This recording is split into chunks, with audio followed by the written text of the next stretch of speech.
हाँ जी, good morning students. We are doing our chapter number 5, coal and petroleum. So today we will discuss about the petroleum. In the previous session we have completed our coal section and today we will do about the petroleum. So petroleum or crude oil is also a fossil fuel.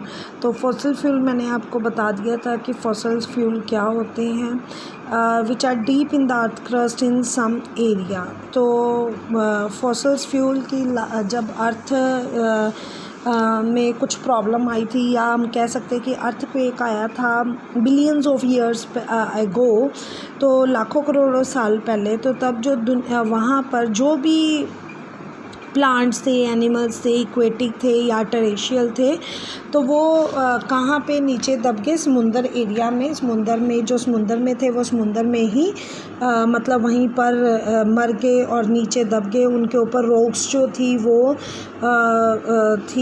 उनके ऊपर मतलब दबती चली गई और नीचे high pressure और temperature की वजह से वहाँ पर जो है ऑयल जो है, ये सेडिमेंट्री रॉक्स हैं, तो यहाँ पे नीचे क्या है, ऑयल, वो सारी चीज़ें किस में कन्वर्ट होगी, ऑयल में कन्वर्ट हो गई।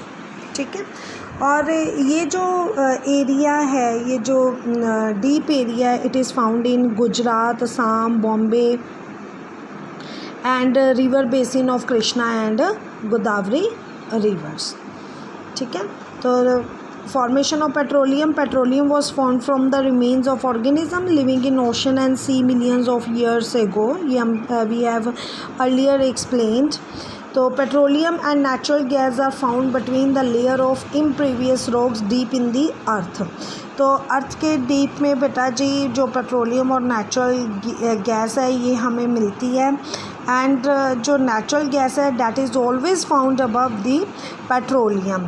तो पहले नीचे पेट्रोलियम होगा और उसके ऊपर क्या मिलेगी, नेचुरल गैस मिलेगी।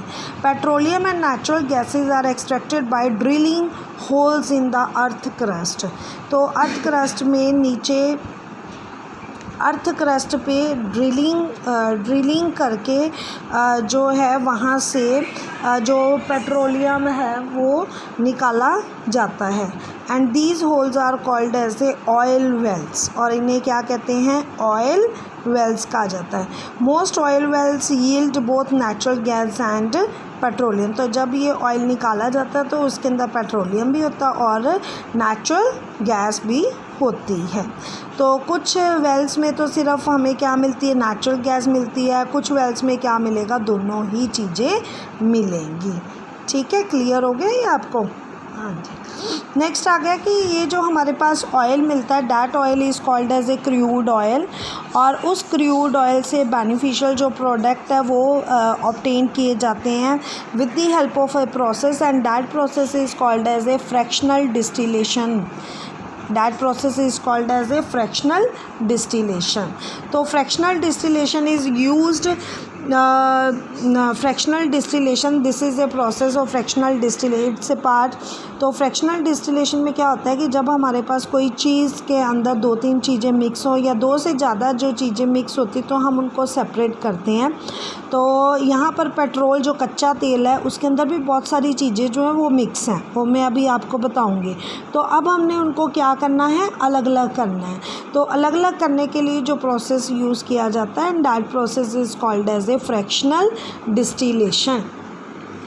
सो जो रॉ पेट्रोलियम यानी कि जो कुओं से जो पेट्रोलियम निकाला गया है वो क्या है, थिक है, oily liquid of dark colour, it has an unpleasant smell, और इनकी जो स्मेल्स है वो भी क्या है, अनप्लेजेंट है। It is a mixture of many substances. तो इसके अंदर बहुत सारी चीज़ें जो हैं वो मिक्स की जाती है, और petroleum is subjected to process called fractional distillation to separate these substance, and this process is carried out in oil refineries.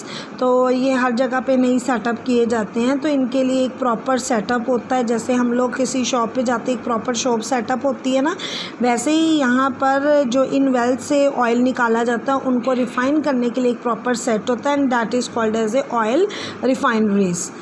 ठीक है, सम इम्पॉर्टेंट। तो यहाँ पे क्या दिया हुआ है बेटा, ये एक ऑयल रिफाइनर दिया गया है फ्रैक्शनल डिस्टिलेशन का सेटअप है। यहाँ से गर्म तेल डाला जाता है, यानी कि जो कच्चा तेल निकाला गया है वेल से वो निकाला जाता है।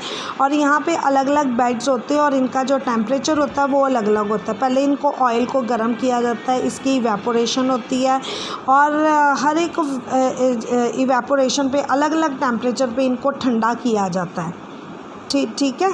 तो जैसे जैसे जिसके अंदर हर एक सब्सटेंस की प्रॉपर्टीज़ जो होती है वो अलग अलग होती है। जैसे आपको पता है दूध का टेम्परेचर अलग होगा, पानी का टेम्परेचर अलग होगा, उनके बॉइलिंग पॉइंट अलग होंगे, है ना।